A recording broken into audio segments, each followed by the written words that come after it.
What's up, everybody? Hello and welcome to Not Your Average Meta, an MTG Commander channel dedicated to bringing you decks and commanders you wouldn't normally find in your average meta.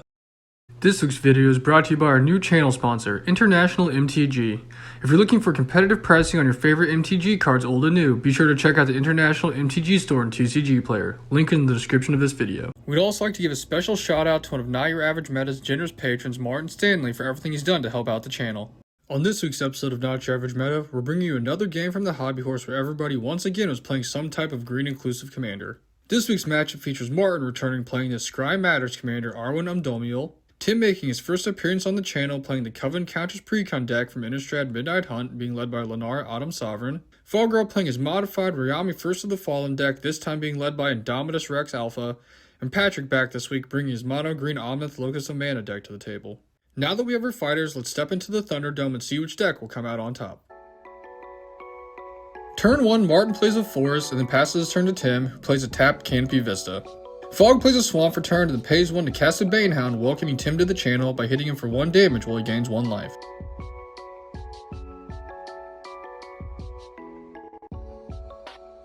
Patrick plays a Force for turn and then pays 1 for Birds of Paradise. Martin plays a Flooded Grove for turn before then using it to filter the 2 lands in order to cast his commander Arwen on turn 2. Tim plays a Selesnya Sanctuary for turn, bouncing the Canopy Vista back to his hand. Fog plays a Forest and then goes to combat, this time swinging the Banehound over at Patrick for 1 damage while he gains a life. Patrick plays a Force for turn and then also taps out to cast his commander Omnath on turn 2. Martin plays a Zephyrian Void for turn, which has him putting a counter on his commander and scrying a card, keeping it on top of his library. Martin then casts a Fairy Seer, which has him scrying 2 more times. He then casts a Sage Rose Savant, which has him putting 2 more counters on his commander and scrying the same 2 cards. Martin then goes to combat, swinging his commander over at Fog for 5 commander damage. Tim replays the Canopy Vista for turn before he then passes to Fog, who plays a Swamp. Fog then casts a Farseek, going to get the missing island that he needs, putting it into play tapped. Patrick plays a Force for turn and then pays 3 to cast the Kadama's Reach, which has him going to put a Force into play as well as putting a Force into his hand. Martin plays a Tide Channel Pathway for turn before going to combat. He then swings 1 creature apiece at Fog and Tim while he swings his commander over Patrick. He then passes to Tim, who plays a Plains for turn before he then taps out in order to cast his commander Leinore. He then goes to combat, putting a counter on his commander. Fog just draws and passes. On his end step, Patrick taps his bird in order to put a green mana into his mana pool before he then untaps and draws for turn. He then plays another Forest before he then taps out in order to cast a Hungering Hydra where X is equal to 6. In response, Martin counters it with a Dissolve, which has him scrying 1 more card and putting a counter on his commander. Martin then draws and goes to combat, swinging 1 creature apiece over at Fog and Patrick while he swings his commander over at Tim. Tim then declares no blocks and Martin flashes in a Gift of Strands, which has him scrying 2 more times and putting 2 more counters on his commander, dealing a grand total of 10 commander damage. Tim plays a Command Tower for turn before he pays 4 to cast a Citadel Siege, choosing dragons, and then goes to combat, putting another counter on his commander before passing. Fog draws and casts a Seal of Removal and passes. Patrick plays a tapped Oran Reef the Vastwood as his land for turn before he then taps out in order to cast Vivian Reed. He then uptakes Vivian in order to look at the top 4 cards of his library, putting a land into his hand. He then taps his bird in order to put a mana into his mana pool and passes his turn to Martin, who untaps and draws for turn. Martin then casts Behold the Multiverse. This then has him choosing to put the counters on his fairy this time instead of his commander before he then scries 2 cards, putting 1 of them on the bottom of his library. He then goes to combat and Tim taps on his commander, but he still swings both of his creatures over at Vivian, taking her down to 2 loyalty. Tim plays a Force for turn and then he taps out in order to cast Custody Soulbinders, which enters play with 8+1/+1 counters on it. Fog draws for turn and then pays 2 to cast a Growth Spiral, which has him drawing an additional card before he goes to combat, getting his Banehound tapped by the Citadel. Patrick draws for turn and then plays another Forest. He then taps out in order to cast an Archetype of Endurance. He then upticks Vivian once again, looking at the top 4 cards of his library, this time revealing a creature card for him to put into his hand. Martin draws for turn and then pays 1 to cast an Artificer's Assistant. He then also pays to cast Thassa, God of the Sea, which has him adding an additional counter to his fairy while he scries 1 card.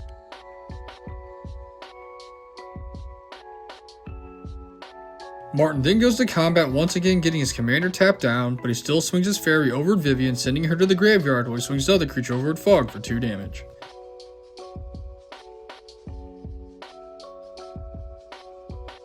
Tim plays a Temple of the False Gods for turn before it then pays 7 in order to cast an Angel of Glory's Rise. This then has him going to combat, putting a counter on his Angel before it then draws off his commander's Covenant ability. Fogg plays a Command Tower for turn and then pays 3 to cast his own Kadama's Reach, which has him putting a Force into play tapped while he gets an island to put into his hand. Patrick plays a Karn's Bastion for turn before he then pays to cast a Indominus Rex.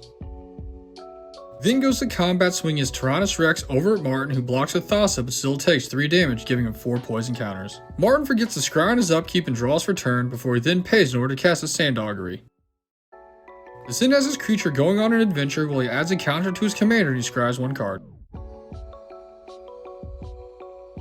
He then draws that card for turn and plays an island. He then casts an Octo Prophet, which has him putting another counter on his commander before he then scries 2 more cards.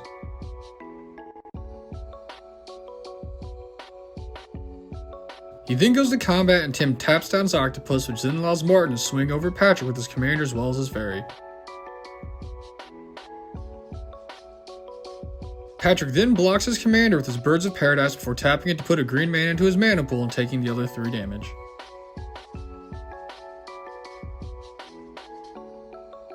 Tim plays a Blighted Woodlands for turn and then casts a pair of Lightning Greaves.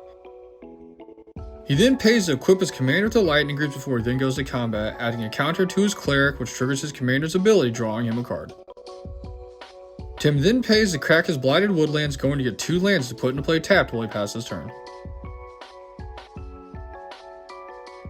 On his end step, Fogg sacks his Seal of Removal in order to bounce his Banehound back to his hand. Fogg then plays an island for turn before he then pays enough in order to cast his commander Indominus Rex. When his commander enters play, he then discards 6 creature cards from his hand. This then gives his commander a Flying, First Strike, Death Touch, Hexproof, Haste, Lifelink, Menace, and Trample counter. This then also has him drawing 7 cards before he then pays to cast an Emergency Weld, which has him creating a 1/1 soldier token and returning a creature from his graveyard to his hand. Fogg then goes to combat and Tim taps down his soldier token, allowing him to swing over Patrick for 6 commander damage while he gains 6 life. Patrick draws for turn and then taps out in order to cast an Apex Devastator. This then has him cascading into a Shia, Soul of the Wild, Carnage Tyrant, Frontier Siege, and a Sylvan Caryatid. Patrick then goes to combat, this time swinging his Indominus Rex over at Fogg, which has Fogg taking 8 damage and getting 4 poison counters. Finally, Patrick casts a Scavenging Ooze and passes. On his upkeep, Martin remembers to scry 1 card this time, but forgets to put a counter on one of his creatures. He then draws and casts an Omen Speaker, which has him putting another counter on his commander before he scries 2 cards.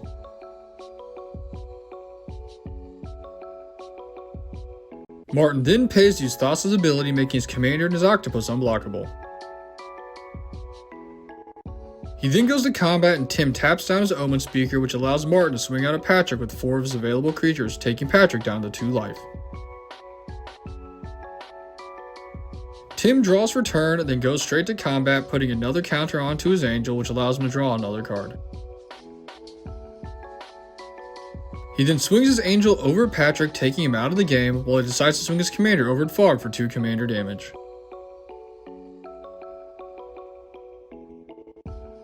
Second main, he casts an Elite Scale Guard, which bolsters 2 counters onto himself before he then casts Celebrate the Harvest, going to get some more basic lands from his library to put into play.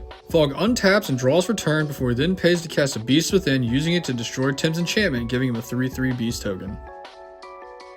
He then casts a Gifted Aetherborn before going to combat, swinging his commander over at Tim for 6 damage while he gains 6 more life. Finally, he casts a Drake Ring Krasis and passes. Martin finally remembers all of his scry triggers, putting a counter on his Ferris here and scrying a card. He then draws that card for turn, which happens to be an island. He then pays 2 and casts a Riddle form before then paying in order to use his ability to scry another card, putting another counter on his Ferris here. Martin then goes to combat, swinging his 2 flying creatures over at Fogg while he pays to make his commander unblockable, swinging him over at Tim. Tim then gets taken out of the game while Fogg goes down to 29 life. Fogg untaps and draws for turn, but knows he's dead to Martin's unblockable commander on his next turn, so he scoops the game up to Martin.